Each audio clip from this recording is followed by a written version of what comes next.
Hello and नमस्ते तपाईलाई ओलिज स्टोरको युट्युब च्यानलमा स्वागत छ। म लोकेश आज फेरि तपाईहरुको अगाडि कस्तो गजबको ठुलो भन्दा ठुलो प्रोजेक्टर लिएर आएको छु। प्रोजेक्टर खास नभने पनि हुन्छ, किनभने यो चाहिँ नेक्स्ट लेभलको टिभी पनि भनिन्छ आजको दिनमा। यदि तपाई टिभी ठुलो साइजको किन्ने सोचमा हुनुहुन्थ्यो भने अब त्यसलाई बिर्सिदिनु। अब तपाईले औरा भन्ने यो XGIMI को प्रोजेक्टर लानुभयो भने नेक्स्ट लेभलको टिभी तपाईले आफ्नो कुनै पनि वाललाई बनाउन सक्नुहुन्छ। र यति ठुलो र यति ब्राइटनेस र यति क्लियरमा तपाईले प्रोजेक्टर देख्नुहुन्छ, किनभने अबको टेक्नोलोजी नि एकदमै डिफरेन्ट भइसकेको छ। किनभने यसमा लेजर 4K टिभी जस्तै तपाईले मजाले आफ्नो कुनै पनि भित्तालाई बनाउन सक्नुहुन्छ।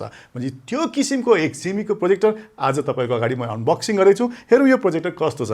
यो बट्टा हेर्दा चाहिँ ठुलो कार्टुन मलाई लागिरहेछ। माथिपेटी हेर्नुहुन्छ भने XGIMI AURA भनेर लेखेको छ भने यो चाहिँ सर्ट थ्रो प्रोजेक्टर हो। र जसको यहाँ तल हेर्नुहुन्छ भने चाहिँ ओके गुगल भनेर पनि लेखिरहेको छ। भनेपछि यसमा चाहिँ अब हामीले चाहिँ भोइस कमान्डबाट पनि यसलाई चलाउन सक्छौँ भन्ने कुरो चाहिँ बुझिरहेछ। तर यति ठुलो प्रोजेक्टर छ, यो निकाल्ने कसरी सजिलो छ, किनभने यसलाई चाहिँ अब हामीले यहाँनिर सिल रहेछ, यसलाई नि निकालिदिएको छु मैले। र यसलाई म हल्का यहाँबाट फ्लिप गर्नेवाला छु। र यसलाई मैले चट्ट पल्टाएपछि यहाँ भित्रपट्टि हेर्नुहुन्छ भने मजाको सेतो रङको फोमले यसलाई कभर गरेको छ। जसलाई चाहिँ मैले यहाँ निकालिदिएँ भने यो भित्र प्रोजेक्टरको डब्बाभित्र तपाईँले हुन्छ नि केही केबल यसमा भेट्नुहुन्छ। यहाँ हेर्नुहुन्छ भने रिमोट त चाहिहाल्यो, रिमोट रहेछ। र प्रोजेक्टर म निकाल्दैछु। प्रोजेक्टर एकदम हेभी छ।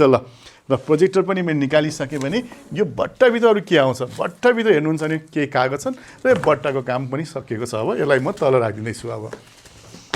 र अब आउँ बट्टाभित्र आउँदा हामीले केही कागज यहाँ पाउँछौँ, जसलाई चाहिँ युजर गाइड पनि भनिन्छ। त्यस्तै केबल भयो र रिमोट भयो र छुट्याउनै नमिल्ने कुरा के छ हामीसँग, यहाँ प्रोजेक्टर यहाँनिर छ। र प्रोजेक्टर यस्तो मजाले सिल गरेर आएको छ। यहाँनिर यसलाई कताबाट खोल्ने म निकाल्न खोजिरहेको छु। यहाँबाट चट्ट खोल्नुपर्ने रहेछ भने प्रोजेक्टर कस्तो छ अब हामी हेरिहालौँ। र प्रोजेक्टर हेर्नुहुन्छ भने चाहिँ ठुलो साइजको एकदम भुइँमा टेबलमा राख्न मिल्ने खालको छ भने यसलाई चाहिँ अब हामी यहाँबाट यसरी खोल्दैछौँ यहाँबाट।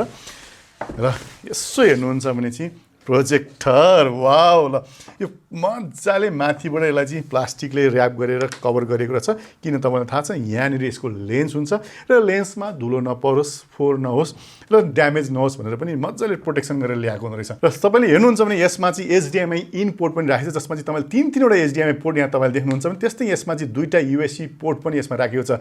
जसले गर्दा तपाईँ एक्सटर्नल हार्ड ड्राइभ या कुनै पनि डिभाइस तपाईँ यसमा जोड्न सक्नुहुन्छ भने। त्यस्तै यहाँ अडियो आउटको लागि यहाँ छ भने, त्यस्तै यहाँ हेर्नुहुन्छ भने चाहिँ अप्टिकल साउन्ड आउटलाई पनि यहाँनिर पोर्ट राखेको छ भने। यसमा चाहिँ एउटा ल्यान्डको पोर्ट पनि यहाँ छ भने एउटा सर्भिसको लागि एउटा पोर्ट पनि यहाँ छ। जसले गर्दा चाहिँ हामी यो डिभाइसलाई कहिलेकाहीँ फेमर अपडेट गर्नु पऱ्यो भने या केही सर्भिस गर्नु पऱ्यो भने त्यो पोर्टलाई युज गर्न सक्छौँ भने।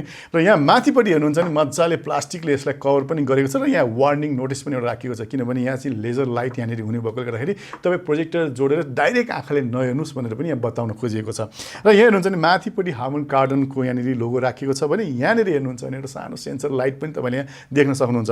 र यो त त्यो पछाडिपट्टिको भाग तपाईँले अगाडिबाट हेर्नुभयो भने। अब हेर्नुहोस् अगाडिपट्टि यो कस्तो छ त। अगाडिपट्टि हेर्नुहुन्छ भने मजाले यसमा चाहिँ नेटले कभर गरेको छ र स्पिकर पनि यही राखिएको छ। र यसमा चारवटा 15 वाटको हार्मन कार्डनको स्पिकर यसमा जडिन्छ, जसले गर्दाखेरि साउन्ड पनि तपाईँले छुट्टै साउन्ड सिस्टममा जोड्नु पर्दैन। जसले गर्दा यसकै साउन्डले पनि मजाले तपाईँ डलवे डिटिएस साउन्डको आनन्द यही प्रोजेक्टरको स्पिकरबाट पनि तपाईँ लिन सक्नुहुन्छ। जसले गर्दा तपाईँ कहिलेकाहीँ आउटडोर जानुभयो भने छुट्टै साउन्ड सिस्टम पनि बोक्नु पर्दैन।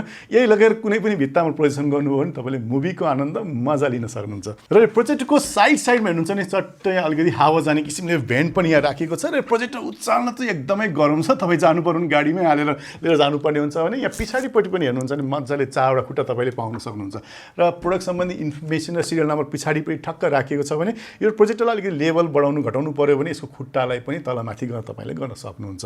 र यो प्रोजेक्टरको स्पेकको कुरा आउनुपर्दा चाहिँ यो चाहिँ लेजर प्रोजेक्टर हो। र यसमा चाहिँ तपाईँलाई 0.47 इन्चको तपाईँको DLP चिप्स यसमा राखेको छ, जुन चाहिँ ठुलै साइजको लेन्स यसमा तपाईँले पाउनुहुन्छ। जसको ब्राइटनेसको कुरा गर्नुहुन्छ भने तपाईँ 2400 ANSI तपाईँले लुमेन्स यसबाट पाउनुहुन्छ। जसले गर्दाखेरि तपाईँले पुरै अँध्यारो पनि हुनु पर्दैन, ठिकै अँध्यारो कोठामा पनि तपाईँले मजाले ब्राइटसँग यो प्रोजेक्टरबाट मुभी हेर्न सक्नुहुन्छ। यो प्रोजेक्टरमा राखेको बल्बको लाइफको कुरा गर्नुहुन्छ भने यसमा चाहिँ 20,000 घण्टा तपाईँले बल्बलाई यसमा पाउनुहुन्छ। जसले गर्दा हाम्रो यो प्रोजेक्टको लाइफ टाइमसम्म तपाईँले मजाले यसलाई युज गर्न सक्नुहुन्छ।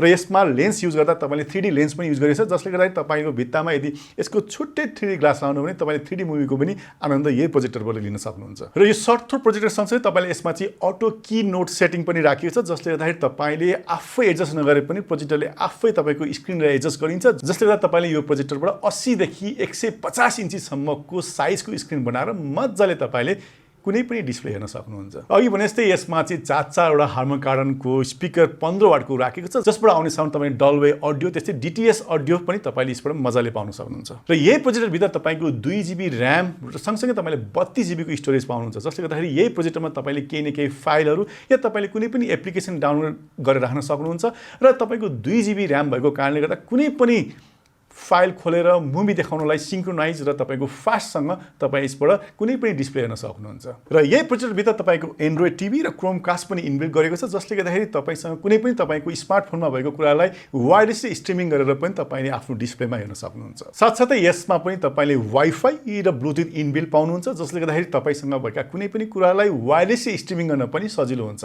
र यो त थियो तपाईँलाई XGIMI को औरा लेजर प्रोजेक्टर सम्बन्धी केही जानकारी। हजुरहरूलाई कस्तो लाग्यो र योभन्दा बढी धेरै जानकारी चाहेमा यो भिडियोकै तल राखिएको डिस्क्रिप्सनमा मैले लिङ्क राखिदिएको छु, जहाँ तपाईँले क्लिक गरेर एकदमै धेरै जानकारी साथै प्राइस पनि तपाईँले त्यहीँबाट अपडेट गर्न सक्नुहुन्छ। साथै तपाईँले यसलाई अनलाइन अर्डर पनि गर्न सक्नुहुन्छ या तपाईँलाई डिस्प्ले नै हेर्न मन लाग्यो भने तपाईँ ओलिज स्टोरको बाबर मलमा भिजिट पनि गर्न सक्नुहुन्छ। र हामीसँग भएको XGIMI को यो पहिलो प्रोजेक्टर होइन, योभन्दा अगाडि तपाईँलाई मैले लङ थ्रुबाट देखाउने प्रोजेक्टरहरू देखाएँ भने यो चाहिँ सर्ट थ्रु प्रोजेक्टर हो, जुन चाहिँ हामीले भित्ताको छेउमै राखेर यसलाई प्रोजेक्सन गर्न सक्छौँ, जसले गर्दा लङ थ्रुको भन्दा नजिकै राखेर गर्दा तपाईँको वालमा पाउने ब्राइटनेस नै अझै बढी पाउनुहुन्छ।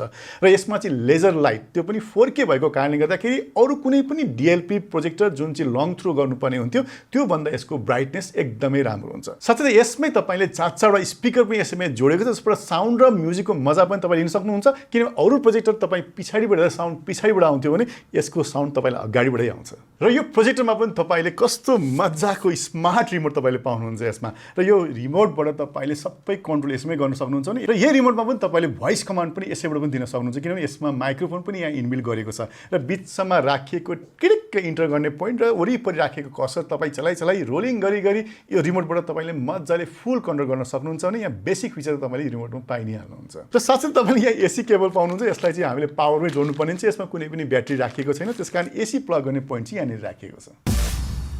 यति भन्दै आजलाई बिदा दिन चाहन्छु। फेरि यस्तै मजाको भिडियो लिएर आउने बाचासहित आजलाई बाई बाई, नमस्ते।